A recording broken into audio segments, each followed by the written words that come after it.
Après la Révolution, les bouchers de Limoges obtiennent l'autorisation de vendre dans la rue de la Boucherie. Ils transforment alors le rez-de-chaussée de leur maison. La pièce qui donne sur la rue devient un lieu de préparation et de vente des produits de boucherie. Au matin, sitôt les panneaux de bois qui ferment la devanture retirés, la vie domestique cède le pas à l'activité professionnelle. Les bancs qui servent de présentoir sont sortis dans la rue et garnis de pièces de viande, tout comme les étals et les nombreux crochets qui pendent à la devanture. Plusieurs boutiques conservent encore aujourd'hui une partie de leurs crochets. Des auvents en toile protègent la viande des effets indésirables du soleil et délimitent les pas de porte. Des ouvertures en hauteur permettent l'aération du rez-de-chaussée. Elles sont protégées par des grilles ou réalisées par de simples espaces entre les pans de bois.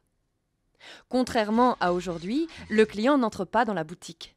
Il reste dans la rue, d'où il peut observer le boucher qui découpe les pièces de viande sur un billot, disposé à la vue de tous.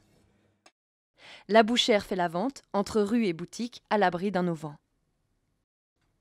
Les devantures encore visibles dans la rue diffèrent selon leurs époques de réalisation, les systèmes d'ouverture, les éléments de décoration.